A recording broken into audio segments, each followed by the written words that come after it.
My name is Niklas Singewald. I'm a neuropharmacologist and professor for pharmacology at the Department of Pharmacology and Toxicology at University of Innsbruck. So today we will talk about an important and astonishing process or processes carried out in the brain, and these are learning and memory. They determine largely what we are and who we are. They shape our knowledge, our behavior. They enable us to make predictions on future outcomes based on experiences. For example, individuals learn to avoid situations associated with threat, and they return to locations with food. So one of the first who claimed that these processes are indeed arising from the brain was an Austrian, Franz Josef Gall. And he stated that all mental functions are biological and arise from the brain. So people like Broca and Wernicke took this further, and it's quite clear now that different mental functions can be localized to different regions of the brain. So this is the overview of what we're talking about today. We will start with a definition of learning and memory, talk about memory processes, memory stores, how we can enhance memory, and how we can test memory in humans and experimental animals. And finally, we will talk about memory disorders. So learning is the acquisition of new information. It's an individual or collective acquisition of knowledge, skills, and competences. It's the capability of the brain to adapt, reorganize, or reorganize itself to new circumstances throughout life. Memory then is the ability of the brain to store, retain, arrange, and recall information. It's basically the expression of what has been acquired. And there is a common misconception about memory. Memory is not a video tape, it is a constructive process. Actively organizes and shapes information. So, unlike a computer hard drive, certain pieces of memory or pieces of information and events, they stick in our mind. For example, memories of 9/11. So these are flashbulb memories with highly emotional content. Others disappear or become distorted. And sometimes we seem to remember things that actually have never happened. We will talk about that later. But an important part of this first lecture will be to gain insight into some of the memory processes and the organization of memory. So learning and memory occur over time and involve different individual processes. It begins with perception of a memorable or attention-grabbing event. So attention is important, encoding is important, then storage, retrieval, and finally also forgetting. And we will see that there are many different types of memory. But to start with, I would like to look closer into some of these processes. And to begin with, we have to have, to some extent at least, a certain degree of motivation to learn, and then attention is important. That's the ability to detect and respond to stimuli, to observe information, and to concentrate on details. Alertness and arousal are basic aspects of attention, and vigilance then is the ability to sustain alertness and attention continuously. And here specific selective attention is important. It's the ability to scan events, stimuli, and pick out the ones that are relevant. Also hyper attention can be seen, for example, in flight and fight, and in disorders such as anxiety pathology. Encoding is the transformation of an external stimulus, visual, acoustic, semantic, or others, into a neutral code that can be processed and later stored in the brain. A memory trace, an engram, is generated, and you will hear more about the mechanisms of this in the second part by Francesco Faragutti. And we have two ways basically to encode the information. Unconscious encoding of random information, this is automatic processing. And then conscious and attention required encoding. This is called effortful processing. Important here are associations with already existing memory contents. The more associations arise, the better the new information will be returned. And you can see here graphically such associations building a web and generating links and good new retrieval cues. The next important process is storage. This is an active or inactive process of retaining information. Consolidation is essential for storage. It is a neurophysiological process following the learning situation that runs from hours to days and fixes the information. The mechanisms, the underlying mechanisms, how this consolidation is achieved will be highlighted in the second part again.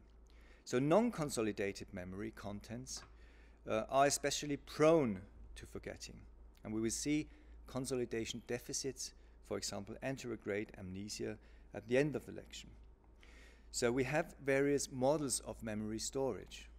The multi-module model based on Atkinson-Shiffrin, we will talk a lot about that, but also the unitary storage model brought up by people like Nelson Cowan, which propose direct encoding into the long-term memory without the need of additional modules. And also a working memory model we will discuss.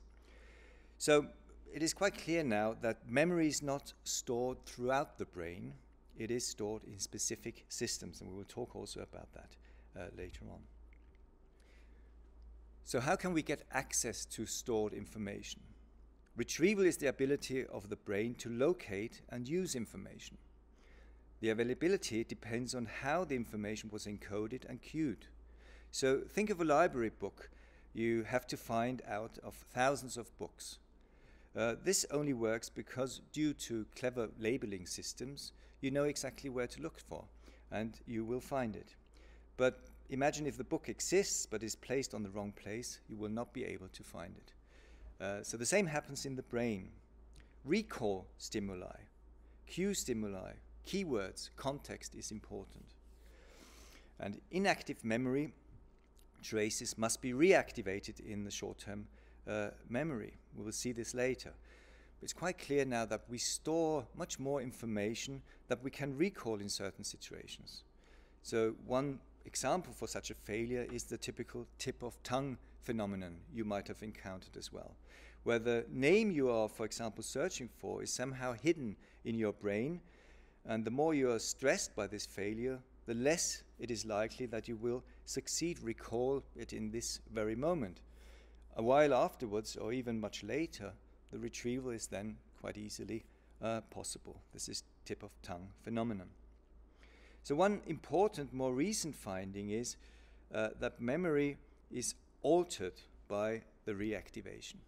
So it's not like in the library where you take out a book, read it, and then you put it back with the content unaltered. Memories are reconstructed in pieces and updated during this recall. So they are then, for the memory, for example, fills up gaps. This is also quite clear now. And this memory is then reconsolidated in this updated form. And these mechanisms give rise to false memories, to misinformation effect we will talk about. So if you want to say it accentuated, all memories are actually wrong. The misinformation effect. False or misleading information encountered, for example, after an eyewitness event is often incorporated into one's memory of this event. So this can happen by talking to others, how you are questioned by the police about this incident, for example, or if you read the paper describing this event. So source misattribution is also a common phenomenon. It's the difficulty distinguishing where memory information came from. Did we see it ourselves? Hear it for someone? So memories are subject to change. They are not a fixed permanent record. They depend on the attention, expectations, past experiences, and how you are questioned. For example, in this issue here. Since memory is malleable, changeable, you always have to question its accuracy. And accuracy of memory is only weakly correlated with confidence. So you can be very confident, but the memory could still be wrong. So taken together, for all these reasons, eyewitness testimony is not reliable. And these findings have, of course, significant impact on criminal prosecutions, on lawsuits, etc. And they are more and more considered in this way. So I would like to recommend to you watching this TED talk of Elizabeth Loftus, who is investigating these issues. She's also investigating false memories, how you can implant false memories into people. And she's using that also in a positive way, for example, for diets, to reduce the craving for sweets, for ice creams and so on. So it's worth reading that. The last important process we discuss here is forgetting. And there's one early researcher in this field I would like to mention, and his name is Ebbinghaus, who tried to memorize a list with 13 nonsense syllables till being able to reproduce the list twice without mistakes. After various time periods, he tested then himself how much information was still retained, and he published the time-dependent decline in memory, here illustrated in this Ebbinghaus forgetting curve. So you can see that the forgetting is very fast at the beginning. After 1 hour, you lose 50% of the content already, and then it is getting flatter here. He also discovered that relearning is a faster process than learning. You save time here, indicating that this information is stored and can be actually reactivated by the relearning. So forgetting is not a consequence of lack of capacity, as it seems. It is rather maybe a protection from information overload, excessive information flow. So forgetting is a gift, and we should cherish it. And it can be disordered and impaired in persons, for example, with hypothymesia. So there are a number of theories on the mechanisms of forgetting, which we will discuss in more detail soon. They include decay, interference, encoding failure, retrieval failure, and motivated forgetting. So I would like to take a closer look now, starting with decay, which is thought to happen if connections, neurochemical memory traces deteriorate over time, especially without the use. So the term use it or lose it actually shows a way to counteract such mechanisms. Well, the fading of memories just by passage of time was challenged, and the mechanism of interference was introduced, which we have when we have competing memories, cue confusion. So we dissociate retroactive interference, where new information interferes with old information. An example is, for example, if you have been traveling with the bus for years, always with the same number, and suddenly the company decides to change the number of this bus. After a while, you will probably have forgotten the old number, which is of no significance anymore. And the other interference mechanism is proactive interference, where old information interferes with new information. So typical example would be if you call your new girlfriend by the name of the old girlfriend. Embarrassing, but it happens. Encoding failure then is due to insufficient attention, partial encoding only, and the memory might have never reached actually the long-term memory. Important then, very important, is retrieval failure. For example, you forget a name, but you're actually able to recognize the name on the list that you are given. So it's still in your memory, but you can't retrieve it. Due to insufficient cues, encoding specificity, and emotional arousal, stress hormones. So this is actually a phenomenon I know quite well, where overly stressed students swear they knew the answer to my exam questions the day before, but cannot remember now in this stressful oral exam situation. This indeed can be due to the retrieval impairing effect of stress hormones. Then finally, motivated intentional forgetting. This can be consciously. For example, I tell you that this and this part of my lecture is not important, so you will probably forget it. Or it can be unconscious. And this applies especially for unpleasant, painful, and embarrassing memories. And in this connection, repression is discussed and heavily disputed following trauma, for example. So these are these important memory processes, and we will now look at different types of memory, and I would like to show this in an example of the three-stage memory model based on Atkinson-Shiffrin, and you can see that we have three main memories here with different duration ranging from milliseconds to lifetime, and with unconscious or conscious awareness. And these are the sensory memory, the short-term memory, and the long-term memory. And the long-term memory is then later divided in several other memories we will discuss later. But let's start with the sensory memory. This is a large capacity but very temporary holding device that allows to choose which elements from all the stimuli arriving through the senses should be further processed and then ultimately then stored. So each sensory modality, visual, auditory, tactile, gustatory, olfactory, has its own sensory register. So we speak of a iconic store, echoic store, haptic store. And there are slight differences in the holding duration depending on the content. So the auditory memory is a bit longer than the visual memory. Selection is the buzzword here. So the information remains only long enough for relevant pieces to be transferred to the next stage of the memory. The rest of the sensory stimuli degrade to make room for newer stimuli. So this overview cartoon summarizes the three-stage memory model of memory organization together with the important involved processes I mentioned partly already. So you can see here that the sensory information from all the senses entering the sensory memory, and that only that attended to selectively reaches the short-term memory. And this is important for processing and temporary storage.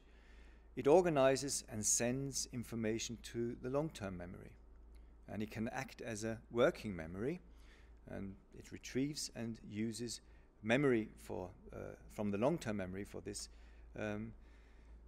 function. So working memory is the ability to maintain and manipulate information online to guide goal-directed behavior.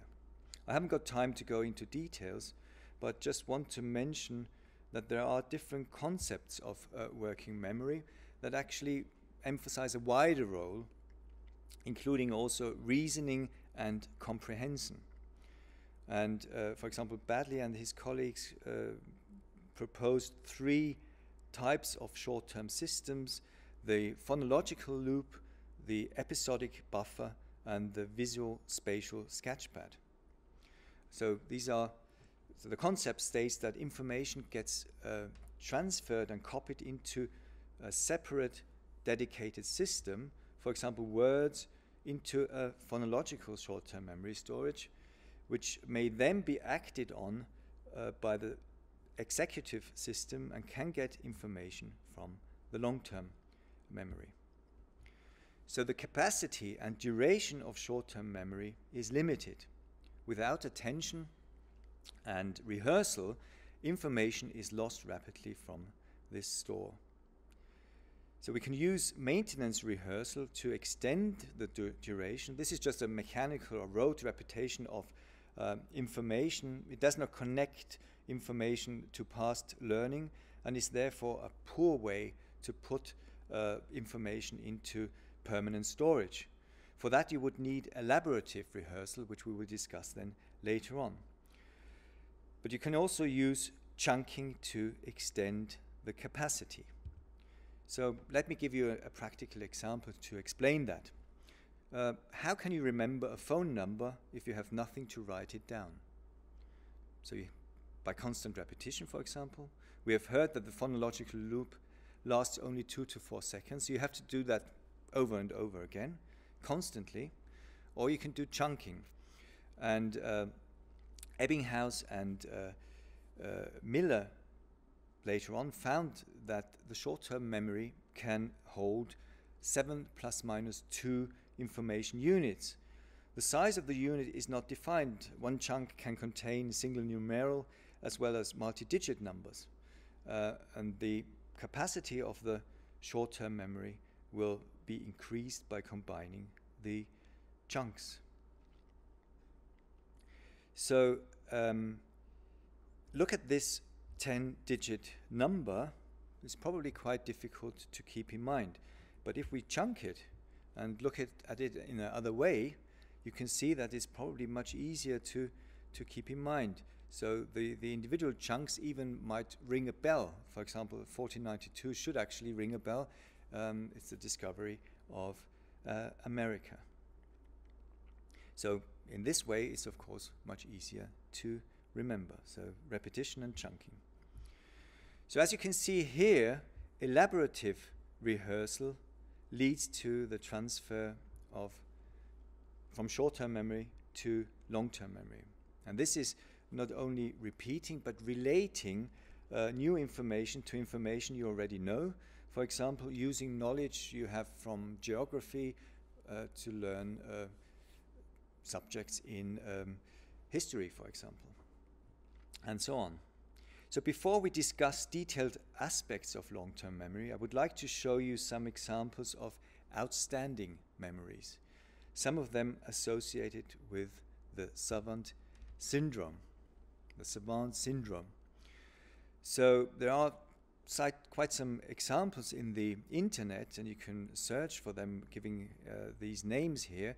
And one of them is Stephen Wiltshire, who can draw extremely precise and detail-oriented pictures of objects he saw only once during a sightseeing flight. So panorama views of London, Rome, and Frankfurt can be seen, and this link shows you what he has done for Rome. It's quite impressive. So these observations could indicate that we store most sensory impressions in our memory, having access only to important contents, maybe with emotional significance. And savantism can lead to unlimited access to this respective information. This is just a theory and has also its weaknesses, of course. But it is also indicated that such extreme performances in one field are often accompanied by disadvantages in other fields. For example, 50% of the persons with savant syndrome are autistic. So long-term memory has a relatively unlimited capacity and duration. No unified memory center was found. The memory is distributed, for example, in parts of the neocortex, and we have several independent storages for different types of information in different brain areas. Memory can be sent back to short-term memory storages for use, and the better the memories are labeled and arranged, we talked about that, the easier they are to be retrieved from long-term memory. And we have different forms of long-term memory. So scientists categorize long-term memory, and there are at least two major forms of long-term memory that use different logic, called explicit or declarative memory or implicit memory. They are stored in different sites in the brain. The explicit memory, for example, in the medial temporal lobe, hippocampus, and parts of the cortex, and the implicit memory in the striatum, cerebellum, amygdala, and reflex pathways. So I would like to look a bit closer into these different memories. Implicit memory is then further divided into priming, conditioned memory, and procedural memory. And you will hear later more about some of these memories in the next lecture. So what does implicit mean? We all have a large number of motor skills that, once they are mastered, become unconscious. These are stored in a number of structures: in the cerebellum for motor memory, in the amygdala for emotional memory, and in the simple reflex pathways. So when you recall these, it is an unconscious effect and effort.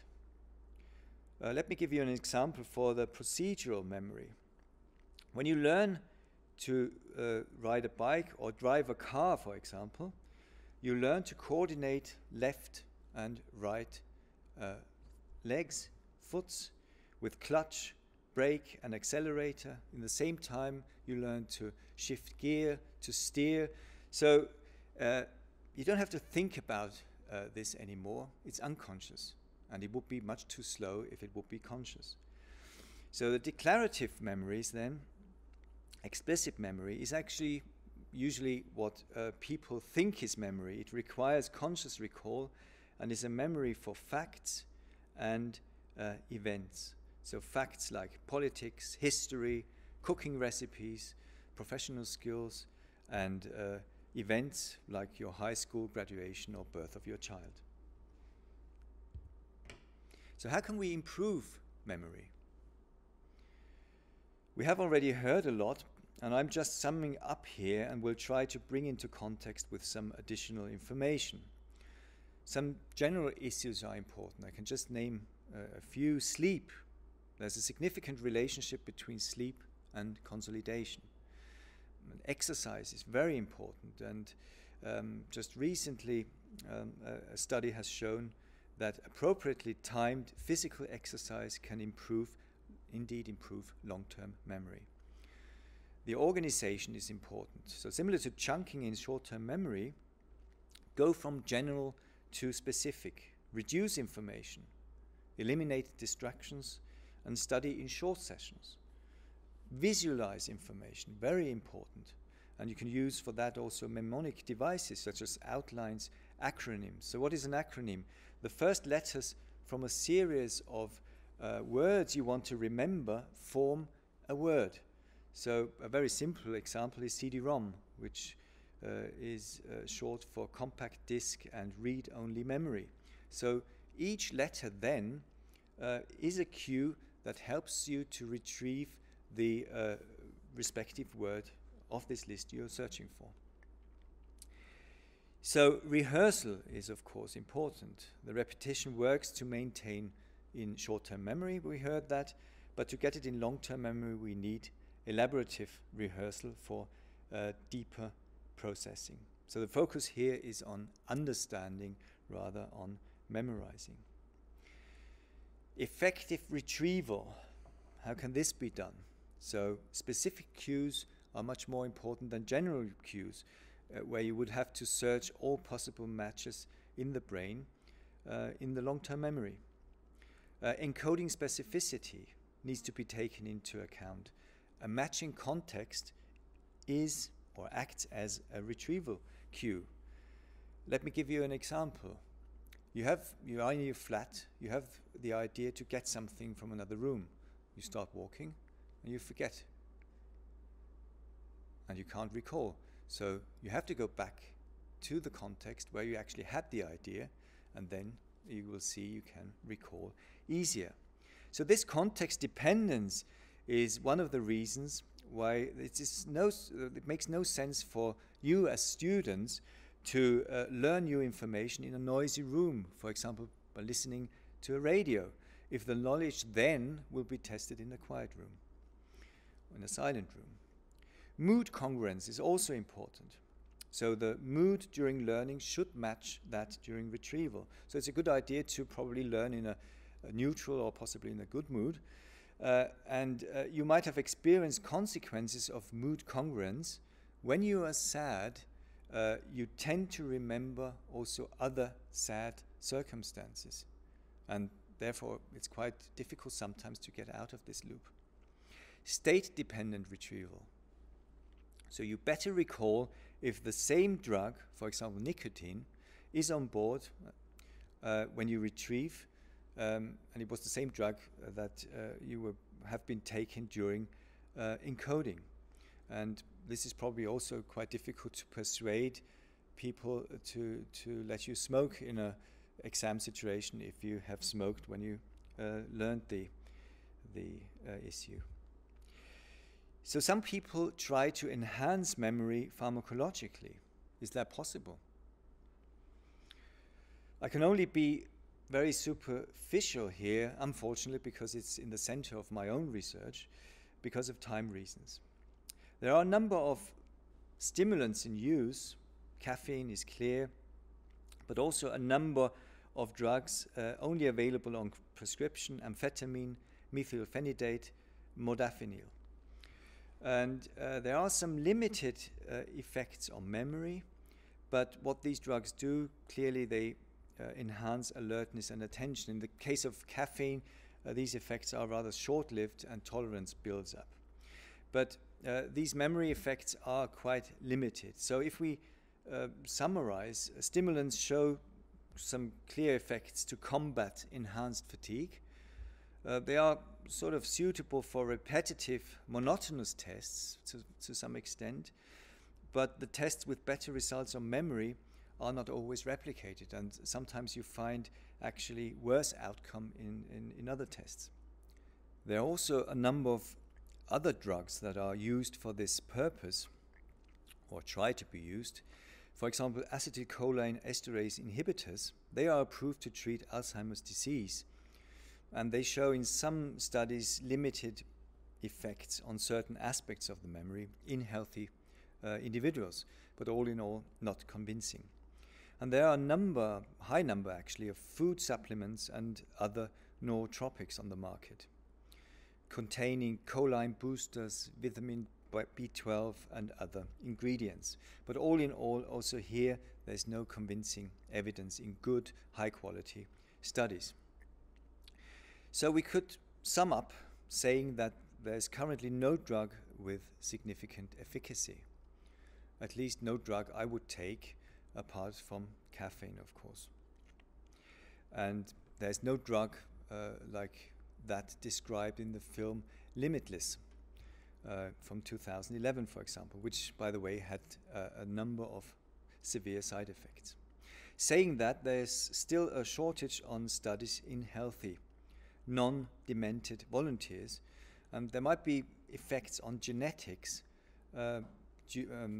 limiting the individual efficacy of drugs. So we might see some more coming in the future, because this is, of course, a very important issue. So one interesting question in this regard is, of course, how can we measure the effect of memory enhancement, or more basically, how can memory be tested in humans and experimental animals? I have to be very brief here again, since this topic could fill another 2 classes. I will start with animal testing, since most what we know about memory comes from such studies. So the take-home message here of this cartoon is that there are different established tests for different forms of explicit memories. Starting here from non-spatial tests like the novel object recognition test, a number of spatial tests, and non-associative memory tests like open field habituation. And one of the most famous tests is the Morris-Water maze test, and I would like to talk a bit about that. So you can see here there's a pool filled with water, and the idea is to release a rodent, mouse or rat here on this starting position, and it has to find its way to a platform that is submerged below the surface of the water. So it has spatial cues around to orient itself, and this takes quite long time at the beginning. But after a few trials, you can see that this latency to find the platform decreases, and then goes actually quite to a very short time that the mouse or rat needs to find the platform. And here you can see what happens in hippocampus lesioned animals. They don't learn this way to find the platform. And in the next lecture, you will see what happens to learning and memory in humans who have a lesioned hippocampus. So there are also ways of assessing implicit forms of memory involving classical conditioning, fear conditioning, for example, and much what we know about underlying mechanisms of memory formation was gained by these models, and they will be discussed, or aspects of these models will be discussed in the next lecture. So what we're doing here is we are translating memory into behavior. And the behavioral response of an individual is, of course, determined by interaction of many different processes: sensory, attentional, perceptional, motivational, emotional, and motor processes. So we have to control for these processes. For example, we have to make sure that the individual has no general motor change, which would induce false positive or false negative results here. So also in human memory testing, a lot of tests have been developed, which we have no time to deal with. Just keep in mind from this table that there are specific tests for different memories. And just to show you quickly some basic principles, in a recognition test, you are asked to tell whether a certain item was among a previously presented list of items, for example. In a free recall test, you recall numbers you have learned, a procedure which can be made more difficult, including processing steps like here, like calculation or reading. Life without memory is an empty life without thoughts. Unfortunately, there are a number of causes leading to memory disorders, which are global or partial disorders of encoding, storage, and recall of information. So there are a number of organic memory disorders, degenerative dementia, for example, Alzheimer, also vascular dementia, stroke, brain tumors, alcohol abuse, which can lead to the well-known Korsakoff syndrome. There are psychogenic memory disorders associated with trauma or accompanying depression or other stress-associated disorders. And there are age-related memory disorders which are bothering millions of people and which get more and more important as we reach much higher ages now than, for example, 100 years earlier. This has to do with aging, with the loss of synapses of neurons, with the loss of or reduction of plasticity of the brain, and this is facilitated by reduced mental demand, physical and mental inactivity, and comorbidity with somatic diseases.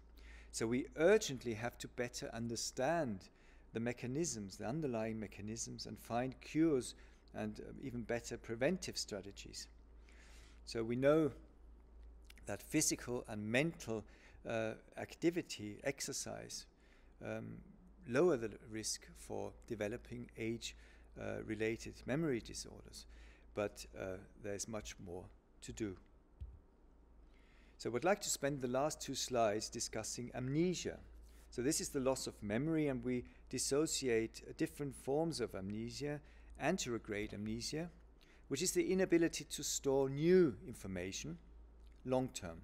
For example, after high doses of benzodiazepines, high doses of alcohol, probably some of you have experienced that already, and also seen in patients with alcohol abuse. Retrograde amnesia is often transient loss of declarative memory for a time before a specific event. So it's mainly a retrieval problem. For example, following concussion, stroke, electroconvulsive therapy, or trauma. And there's also another form of amnesia called transient global amnesia. This is an acute transient episode of memory dysfunction, affecting mainly the short-term memory, but also some older memories. With a completely unclear etiology at the moment, vascular etiology is discussed. But fortunately, this form of amnesia disappears in 1 or 2 days, as fast as it has actually appeared. So that's fortunate. Here you see these two main forms of amnesia schematically: anterograde amnesia and retrograde amnesia. And there are a number of examples in Hollywood movies dealing with this issue. For anterograde amnesia, 51st Dates, Memento, Before I Go to Sleep. And for retrograde amnesia, Overboard with Goldie Hawn, Bourne Identity with Matt Damon, and Unknown. And there are a number of other examples. And also examples of both aspects of amnesia, of these amnesias, The Long Kiss Goodnight. Importantly, there are also clinical cases with severe amnesia. For example, the patient HM, who developed severe anterograde amnesia and who helped science tremendously to understand the role of brain regions for different memories. And this will be a fascinating topic in the second part of this lecture given by Francesco Ferragutti.